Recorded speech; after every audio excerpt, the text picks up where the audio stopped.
অনেকদিন আগের কথা। একটা বনের ভিতর থেকে একটা খুবই সুন্দর খাল বয়ে গিয়েছিল। সেই খালের পাড়ে হাসা ও হাসি নামে একজোড়া হাঁস বাস করত। এমনই একদিন সকালে, কি গো, অনেক দিন হয়ে গেল, আমাদের ঘরটা ঠিক করা হচ্ছে না। এবারে তো একটু গা লাগিয়ে কাজ করো। আমার আর কাজকর্ম করতে ভালো লাগছে না গো। মন চাই সারাদিন শুয়ে বসে থাকি। তা বললে কি হয়? এদিকে আমার যে ডিম পাড়ার সময় হয়ে গেছে, এখনো যদি ঘরটা ঠিক না করো তাহলে কি দুর্গতি হবে বুঝতে পারছো তো? ওগো, তুমি কি শোনালে আমায়? এ তো বড়ই আনন্দের খবর। তোমার ডিম দেওয়ার সময় হয়ে গেছে। এটা তুমি আমাকে আগে বলবে তো। আমি এক্ষুনি নতুন করে বাসা তৈরি করার ব্যবস্থা করছি। আচ্ছা, ঠিক আছে। এই খালের এপাশে বেশ ঝোপঝাড় আছে, ওর ভেতরেই তাহলে খড়কুটো দিয়ে একটা ছোট্ট বাসা করে দাও। আচ্ছা, ঠিক আছে। সে নিয়ে তোমাকে কোনো চিন্তা করতে হবে না। আমি সবটা করে দিচ্ছি। এই বলেই হাসা তার কাজে লেগে পড়ে। সারাদিন পরিশ্রম করে এদিক ওদিক থেকে খড়কুটা টেনে এনে ঝোপের ভিতরে একটা সুন্দর বাসা তৈরি করে ফেলে। না গো, একটু কষ্ট হলেও একদিনের ভেতরে আমি তোমার বাসা তৈরি করে দিলাম। এবার আর তোমার কোনো সমস্যা হবে না হয়তো। না গো না, আমার কোনো সমস্যা হবে না। তুমি আমার জন্য দারুণ একটা বাসা তৈরি করে দিয়েছো। এবার মনের সুখে আমি এখানে ডিমে তা দিতে পারবো। হ্যাঁ, আর আমি দূরে বসে অপেক্ষা করতে থাকবো কবে এই ডিম ফুটে আমাদের ছানারা বের হয়ে আসে। ও কবে যে আমাদের বাচ্চারা জন্ম নেবে, আমি তো সেই অপেক্ষায় আছি। আর কিছুদিনের অপেক্ষা, দেখবে সব কিছু ঠিকঠাক হয়ে যাবে। এই হাঁস দম্পতির বাড়ির পাশেই ছিল একটা মস্ত বড় গাছ। সেই গাছের মগডালে বাস করত একটা কাক। কাকটা ছিল যেমনি দুষ্ট ঠিক তেমনি অলস। সে সারাদিন গাছের মগডালে বসে হাঁসের বাসা বানানো দেখে। ইস, সারাদিন পরিশ্রম করে হাঁসটা কত সুন্দর একটা বাসা তৈরি করে ফেললো। আমারও তো ডিম পাড়ার সময় হয়ে গেছে, কিন্তু আমার যে এমন পরিশ্রম করে বাসা বানাতে মোটেও ইচ্ছে করে না। কি যে করি, এখনো আমার ডিম ফুটতে কিছুদিন দেরি হবে। এর ভেতরে কিছু না কিছু একটা ব্যবস্থা করেই ফেলতে হবে। কা কা এরপর কেটে যায় বেশ কিছুদিন। একদিন সকালে মেয়ে হাঁসটি তার বাসায় দুটো ডিম দেয়। ডিমটি দেখে দুটো হাঁসি ভীষণ খুশি হয়। ওগো, দেখো আমি ডিম দিয়েছি। আমরা খুব তাড়াতাড়ি আমাদের ছানাদের মুখ দেখতে পাবো। হ্যাঁ গো, হ্যাঁ। আর আমি তোমার ওপর খুবই খুশি, সত্যি খুবই খুশি। বলো, তুমি আজ কি খাবার খেতে চাও? আমি নিজে তোমার জন্য খাবার খুঁজে এনে দেবো। তোমাকে কোথাও খাবার খুঁজতে যেতে হবে না, ক্ষুধা পেলে আমি নিজেই চলে যাব। না গো না, তোমায় এখন একমাত্র কাজ হলো ডিমের ভালোভাবে তা দেওয়া। তুমি এই কাজটা ঠিকভাবে করো। ডিম থেকে বাচ্চা ছেলেটার আগে পর্যন্ত তোমার সাথে ভালো খাবার দাবার আমি জোগাড় করে সামনে এনে দেব। তুমি কি ভালো গো, তুমি সব সময় আমার কত খেয়াল রাখো। দেখবে আমাদের বাচ্চারাও অনেক ভালো হবে। হ্যাঁ, তা তো হবে। যাই হোক, অনেক বেলা হয়ে গেছে, আমি গিয়ে কিছু খাবার খুঁজে নিয়ে আসি। এই বলে হাঁসা খাবার খোঁজার জন্য বের হয়ে যায়। কিছুক্ষণের ভিতরেই ঝুমঝুম বৃষ্টি নামে। কোন বাসা না করায় গাছের মগডালে বসে ওই কাক ভিজতে থাকে। মস্ত বড় একটা ভুল হয়ে গেছে। কেন যে আগে একটু পরিশ্রম করে বাসাটা তৈরি করলাম না, তাহলে তো আজকে আর এমন বৃষ্টিতে ভিজতে হতো না। এদিকে আমার তো ডিম পাড়ারও সময় হয়ে গেছে। এখন আমি কি করব, কোথায় যাব? এই অল্প সময়ের ভিতরে একটা বাসা তৈরি করব, সেটাও তো সম্ভব না। তার উপর যা বৃষ্টি শুরু হয়েছে। কাকের মাথায় তখন একটা দুষ্টু বুদ্ধি আসে। সে ভিজতে ভিজতে হাঁসের বাসার সামনে এসে দাঁড়ায়। হাঁসি তখন বাসায় বসে ডিমে তা দিচ্ছিল। কাককে দেখে সে একটু অবাক হয়। কি গো কাক, এই বৃষ্টির দিনে এমন ভিজছো কেন? আহারে! আর বলো না হাসি, আমার সব কিছু শেষ হয়ে গেছে। কা কা, গাছের ডালে আমি একটা বাসা তৈরি করেছিলাম, কিন্তু ঝড়ে সেই বাসা ভেঙে মাটিতে পড়ে গেছে। তাই তো আমাকে ভিজতে হচ্ছে। তোমার তো দেখছি অনেক বড় বিপদ। এই বৃষ্টি তো দু একদিনে থামবে বলে মনে হচ্ছে না। তাহলে কি এতদিন তুমি রোজ এমন ভাবে ভিজবে? কি আর করব বলো, আমার কপালে তো এছাড়া আর ভালো কিছু নেই। তার উপর আমার ডিম পাড়ার সময় হয়ে গেছে। মনে হচ্ছে এবারে আমি ডিম থেকে বাচ্চা ফোটাতে পারবো না।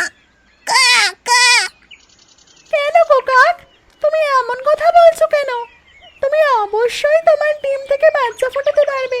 আহারে, তোমার জন্য সত্যিই বড় কষ্ট হচ্ছে। কিন্তু কি করব বলো, তোমাকে সাহায্য করার মতো আমার কাছে কোনো উপায় নেই। কেন হাসি, তোমার কাছে তো উপায় আছে। তুমি চাইলেই আমাকে সাহায্য করতে পারো। আমি তোমাকে সাহায্য করতে পারি, কিন্তু কিভাবে বলো, আমি তোমাকে সাহায্য করব। আমি যদি তোমার বাসায় ডিম পেড়ে যাই, তাহলে তুমি তো তোমার ডিমের সাথে আমার ডিমগুলোকেও তা দিয়ে দিতে পারো। এতে করে তোমার বাসাতেই আমার ডিম ফুটে বাচ্চা জন্ম নিবে। তখন না হয় আমি তোমার কাছ থেকে আমার বাচ্চাকে নিয়ে যাব। কা কা। হ্যাঁ, সেটা করা যায়। আচ্ছা, ঠিক আছে কাক, তুমি যখন এত করে বলছো, তখন আমি আর না করব না। তুমি তাহলে আমার বাসাতেই ডিম দিয়ে যাও। আমি আমার ডিমের সাথে তা দিয়ে তোমার ডিমের বাচ্চা ফোটাবো। তোমাকে অনেক ধন্যবাদ হাসি, তুমি আমাকে বাঁচালে। এই বলে কাক হাসির পাশে বসে পড়ে। তারপর হাসির বাসাতেই আরও 2টা ডিম দেয়। তারপর আবারও হাসিকে ধন্যবাদ দিয়ে কাক উড়ে চলে যায়। হাসি তখন একসাথে 4টি ডিমে তা দিতে শুরু করে।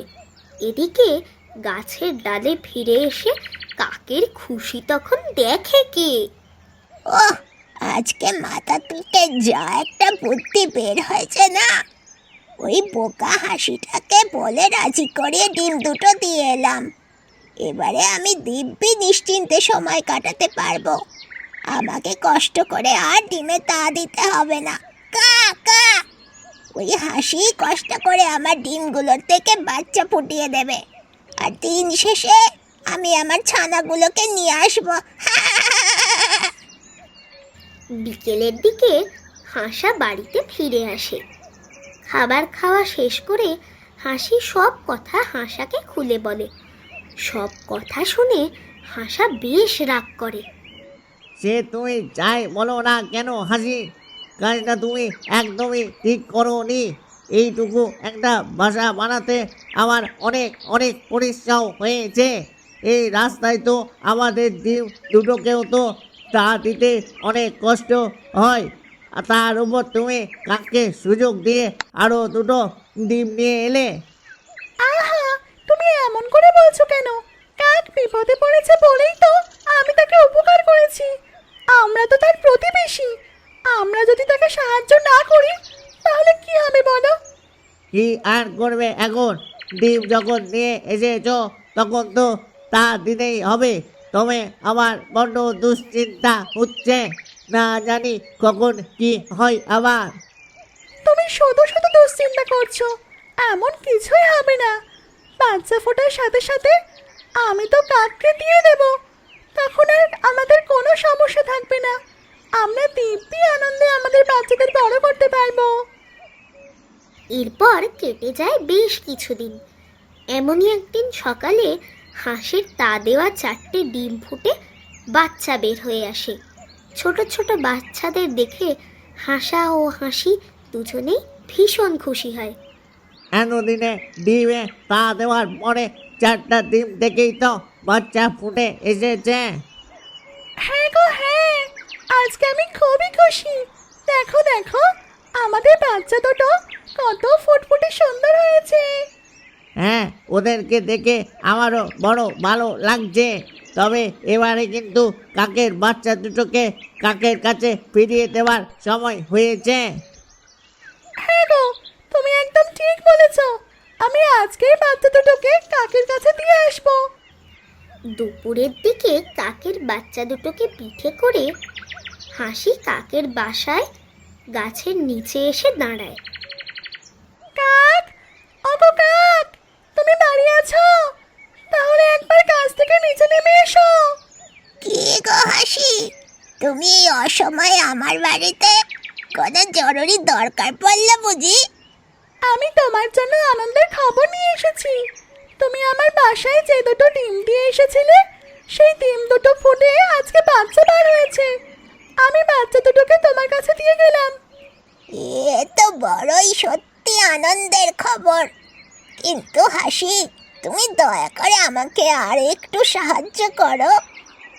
হ্যাঁ বলো কাক, আমাকে কি করতে হবে?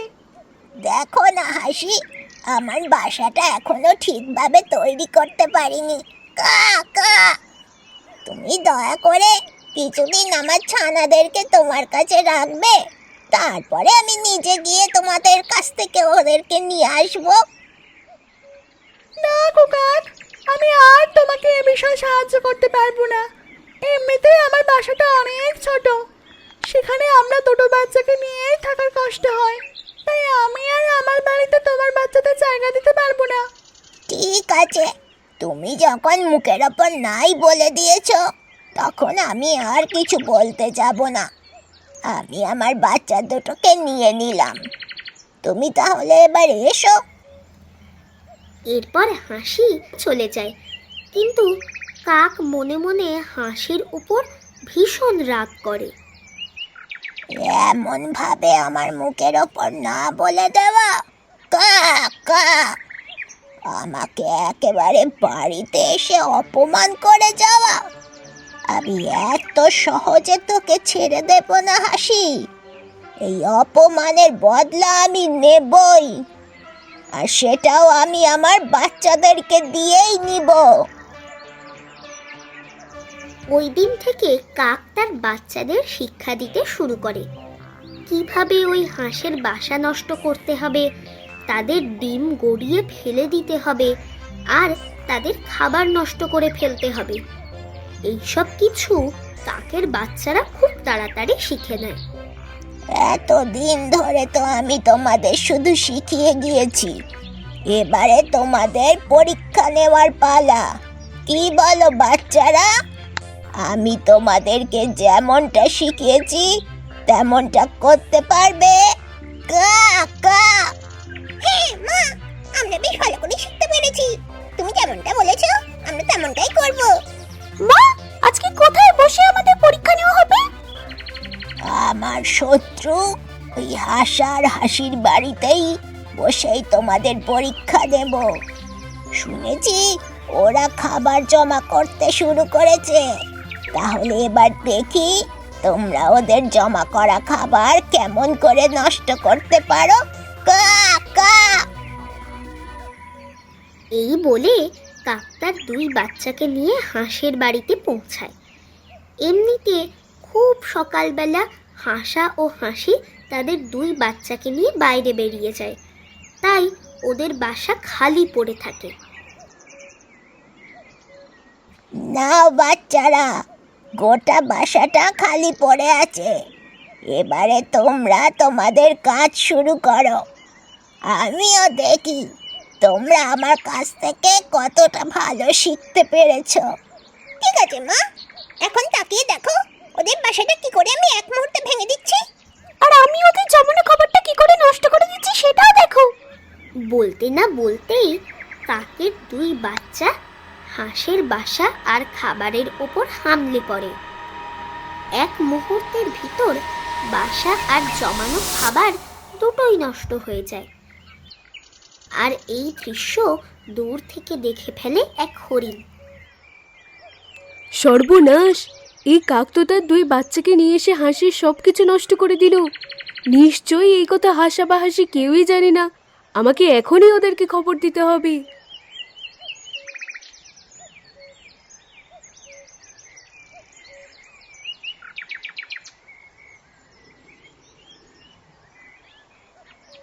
ওগো হাসা আর হাসি, তাড়াতাড়ি একটিবার এদিকে আসো। তোমাদের যে মহা সর্বনাশ হয়ে গেছে। কেন গো হরিণ, কি হয়েছে আমাদেরকে বলো তো? তোমরা সবাই এখানে বসে সময় কাটাচ্ছ, আর ওদিকে তো কাক তার 2 বাচ্চাকে নিয়ে এসে তোমাদের বাসা ভেঙে চুরে নষ্ট করে দিয়েছে।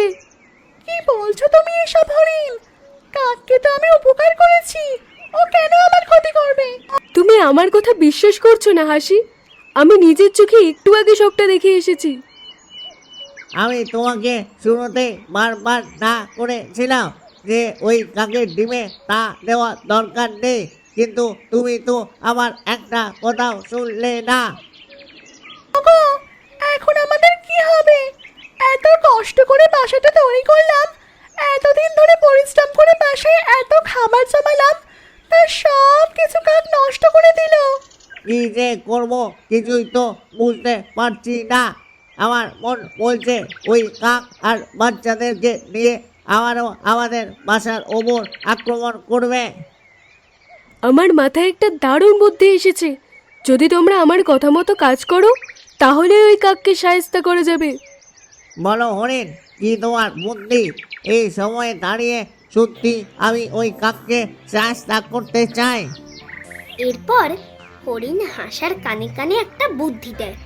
হাসা ও হাসি তাদের বাচ্চাদেরকে নিয়ে বাড়িতে ফিরে যায়। বাড়িতে গিয়েই ওরা ওদের বাসা পরিবর্তন করে খালের পাড়ে একটা গর্তে চলে যায়।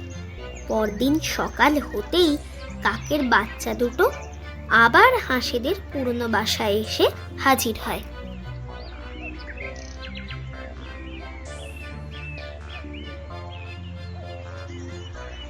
কি গো বাচ্চারা, তোমরা নিশ্চয় কালকের মতো আজকেও আমাদের বাড়ি ঘর ভাঙতে এসেছো? হ্যাঁ, কালকে আমরা এই খেলাটা খেলে অনেক মজা পেয়েছি, তাই তো আজকেও চলে এসেছি। কিন্তু আজকে এখানে কোনো ঘর বাড়ি দেখতে পাচ্ছি না কেন? আমাদের তোমাদের ঘর দেখিয়ে দাও, আমরা সেই ঘর ভেঙে খেলা করব। আমাদের ঘর ভেঙে তো তোমাদের কাল খেলা করে ফেলেছে, তাই আজকে তোমরা তোমাদের নিজেদের ঘর ভেঙে খেলা করো, আর পরদিন না হয় এসে আমাদের ঘর ভাঙবে। তাই তো, এটা তো আমাদের একদমই মনে ছিল না। আমাদের নিজেদেরই একটা ঘর আছে, আমরা তো ওই ঘরটা ভেঙেই খেলা করতে পারি। তার উপরে আমাদের ঘরে তো অনেক বেশি খাবার জমা করা আছে, তাহলে খেলাটায় আরো বেশি মজা হবে। তাহলে আমরা শুধু শুধু এখানে বসে দেরি করছি কেন? চল তাড়াতাড়ি আমরা বাড়িতে ফিরে যাই। বিকেল বেলা কাক গাছে ফিরে আসতেই যেন তার মাথায় আকাশ ভেঙে পড়ে। তার গোটা বাসা ভেঙে লণ্ডভণ্ড হয়ে আছে। বাসায় জমিয়ে রাখা খাবারের একটা দানাও দেখা যাচ্ছে না। এ কি সর্বনেশে কাণ্ড! আমাদের বাসার এমন হাল হলো কি করে? মা, তুমি তো আমাদের এতদিন ধরে এই খেলাটা শিখিয়েছিলে। আজকে আমরা ওই হাঁসের বাড়িতে এই খেলাটা খেলতে গিয়েছিলাম, কিন্তু ওদের বাড়িতে গিয়ে আমরা কোনো বাসা দেখতে পাইনি। তখন ওই হাঁসেরা বলল যেন আমরা বাড়িতে এসে আমাদের বাসা ভেঙে খেলা করি। ওরে বোকার দল, এ তোরা কি কাজ করে ফেলেছিস? কত কষ্ট করে আমি এই বাসাটা বানিয়েছিলাম, কা কা, আর তোরা ওই হাঁসেদের কথায় বাসাটা ভেঙে ফেললি। আমারই ভুল হয়েছে। ওই হাসা আর হাসিকে শায়েস্তা করতে গিয়ে আমি নিজেরই মস্ত বড় ক্ষতি করে ফেলেছি।